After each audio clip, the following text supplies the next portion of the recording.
Good morning and welcome. You're watching the Breakfast Rundown. I'm Therunee Karunaratne. Well, today marks the start of the GCE Advanced Level Examination of 2024. This is a small message to all of our candidates this year.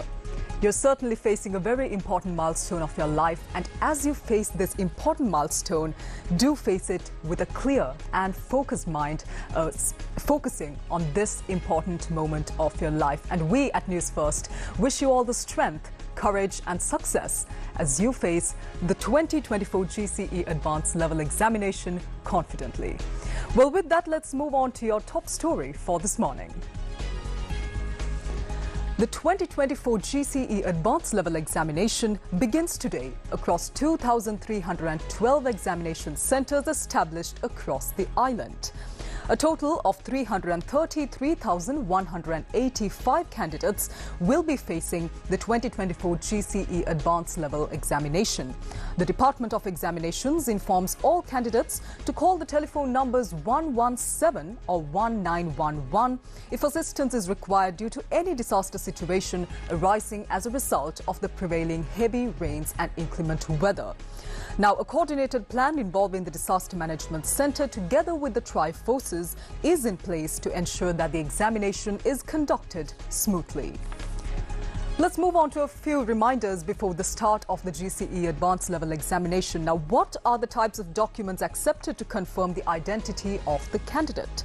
Well, the National Identity Card issued by the Department for Registration of Persons, a valid passport, a valid driver's license or a temporary certificate issued by the Department for Registrations of Persons in place of the National Identity Card will be accepted as valid identification documents at this year's Advanced Level Examination.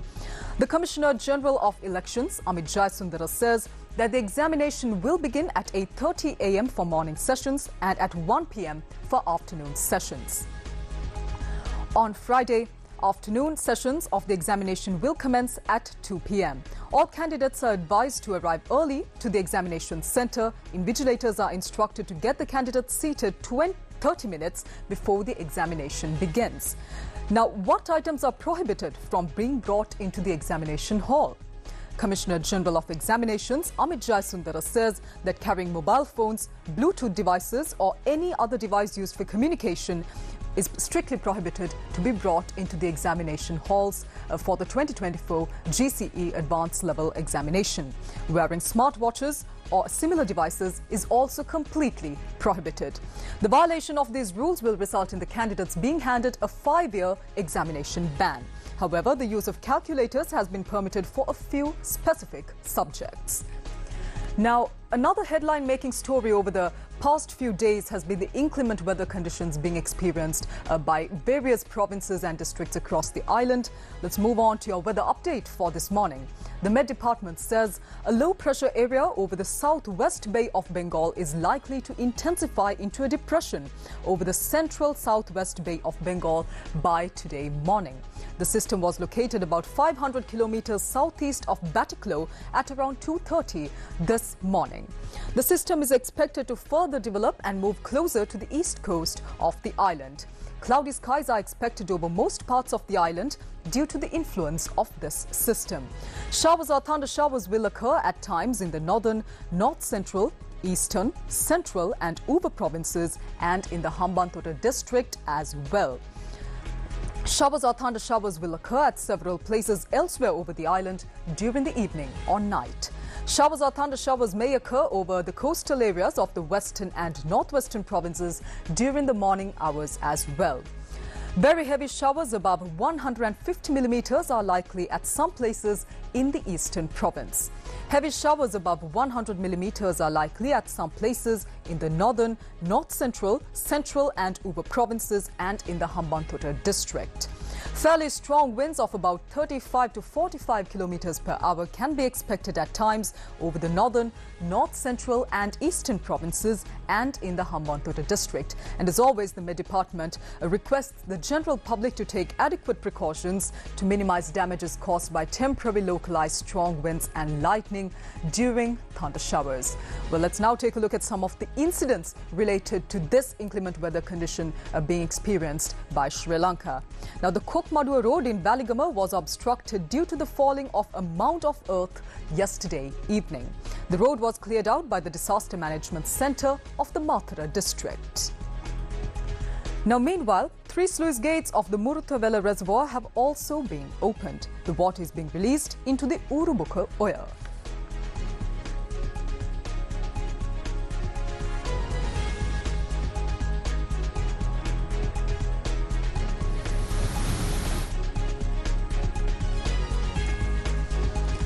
Meanwhile, the landslide warnings issued for 5 districts are still in effect. The National Building Research Organisation, or NBRO, says that this warning covers the Badulla, Gaul, Kegaul, Nuwara Eliya and the Ratnapura districts.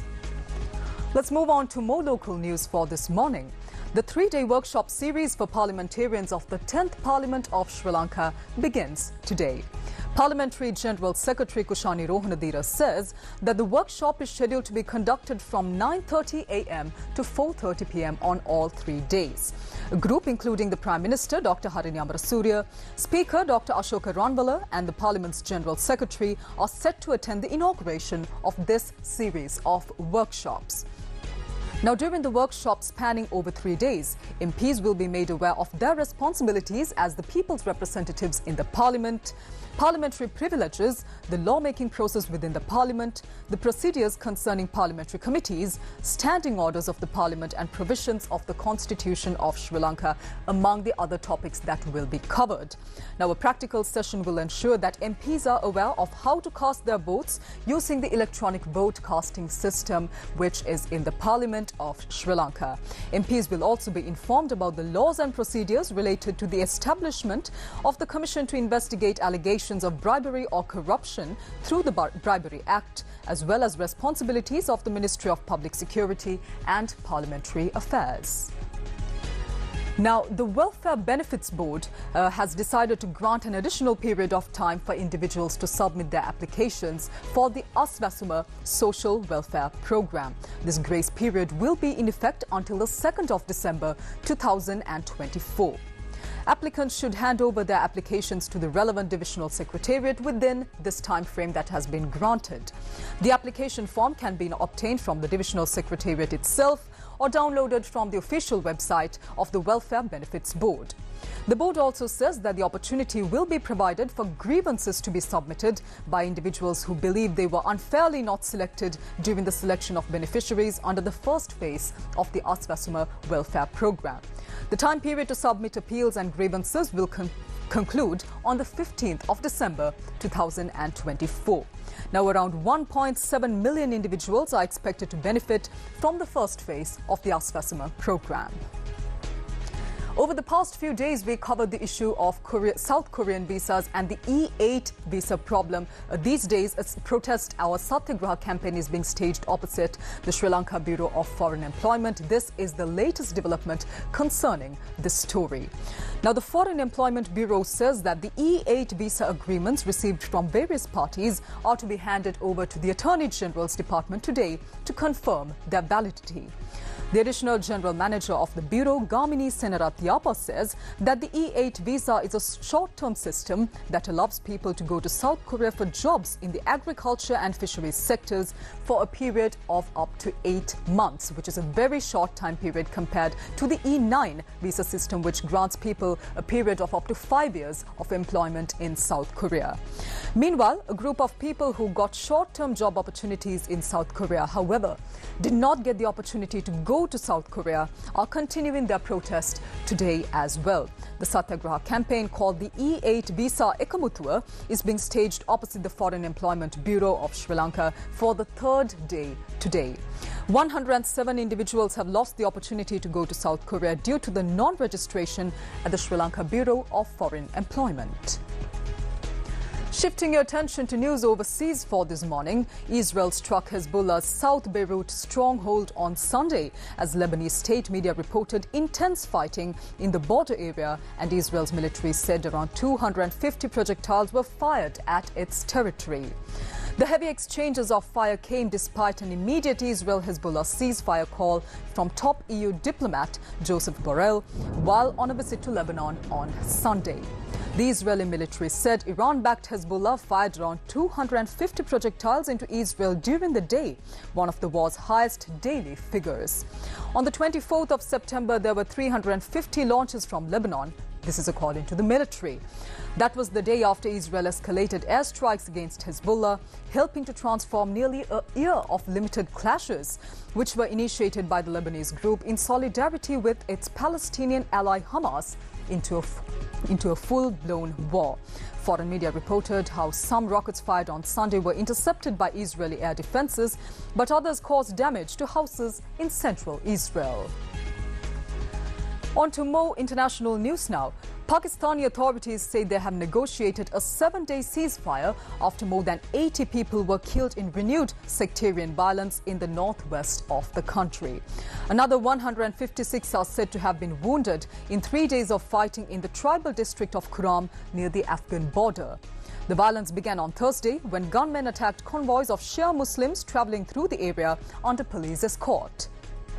More than 40 died in that incident, which triggered revenge attacks. Shia and Sunni Muslims have engaged in tribal and sectarian rivalries over land disputes for decades. After negotiations on Sunday, government spokesman Muhammad Ali Saif said that leaders of both the factions had agreed to halt the violence. On Sunday, a local administration official told foreign media that the clashes and convoy attacks on the 21st, 22nd and 23rd of November have resulted in 82 fatalities as well as 156 injuries. Speaking on the condition of anonymity, he said that 16 of the dead were Sunni and 66 belonged to the Shia community. Well, that brings to a close this morning's edition of the Breakfast Rundown. I'm Therunee Karunaratne for the Newsfirst team. Wishing you all the best to all the GCE advanced level candidates of this year. Well, I'll see you tomorrow on a brand new edition of the Breakfast Rundown. Until then, take care. Have a wonderful day ahead.